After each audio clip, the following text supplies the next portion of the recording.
Part 1. How to manage your emotions. Let me teach you something few people know of when it comes to dealing with emotions and memories.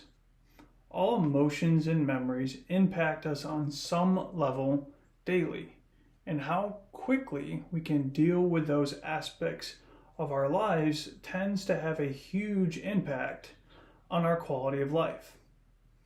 Emotions and memories come up in one or more ways. Some of those ways are visually, auditorily, and kinesthetically, meaning physically, such as a gut feeling like butterflies, etc. Think of something that's bothering you. Does it come in the form of an image, video? Is it in color? Or is it a still image? Is there any noise, voices, mental chatter that go along with that? Do you notice any feelings in the body, such as feelings in the chest, gut, or head, when you think of this memory that's painful? In part 2, I'll dive in and show you what you can do to change that. Because at the end of the day, the quality of our life really is in a direct proportion to how we go about dealing with our issues. Life happens to us all.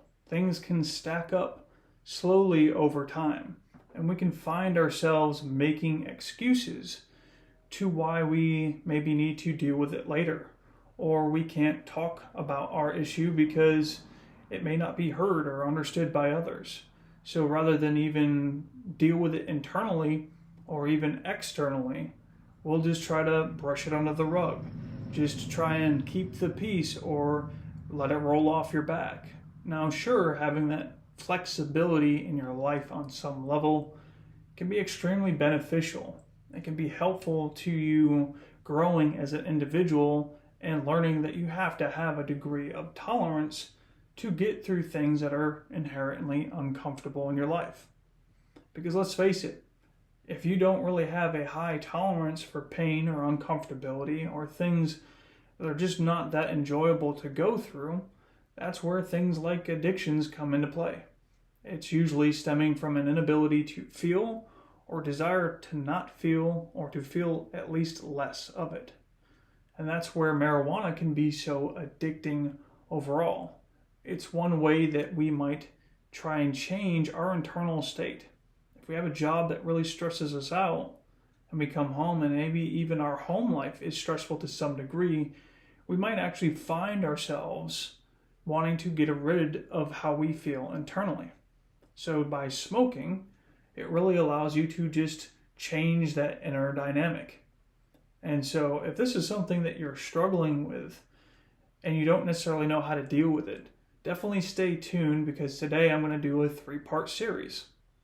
This is obviously the first video, and in the second video I'll go a little bit deeper into these aspects that me as a professional can really help a lot of you deal with certain things in your life without even having to see me. This is actually a free gift to those that obviously are on my channel and that watch my content.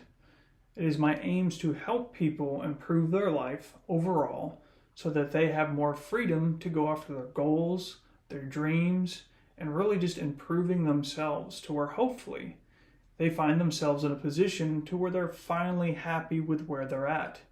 And a lot of us in this world can have this sense of imposter syndrome, or a feeling overall that we're not necessarily meeting our level of potential. And that overall can be quite stressful. It can be quite daunting to think about. And that's one of the reasons that I'm here. I'm here to help people optimize themselves to get to those deeper layers of reality, to the fundamentals of the things that work, and how to create change within themselves that lasts them their lifetime. And even though we've addressed an issue, there's also many other things that will, by effect, also start to change as well.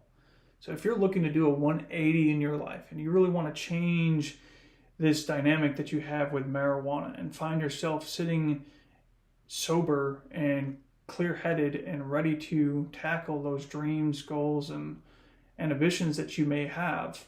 Stay tuned. Hope this helps.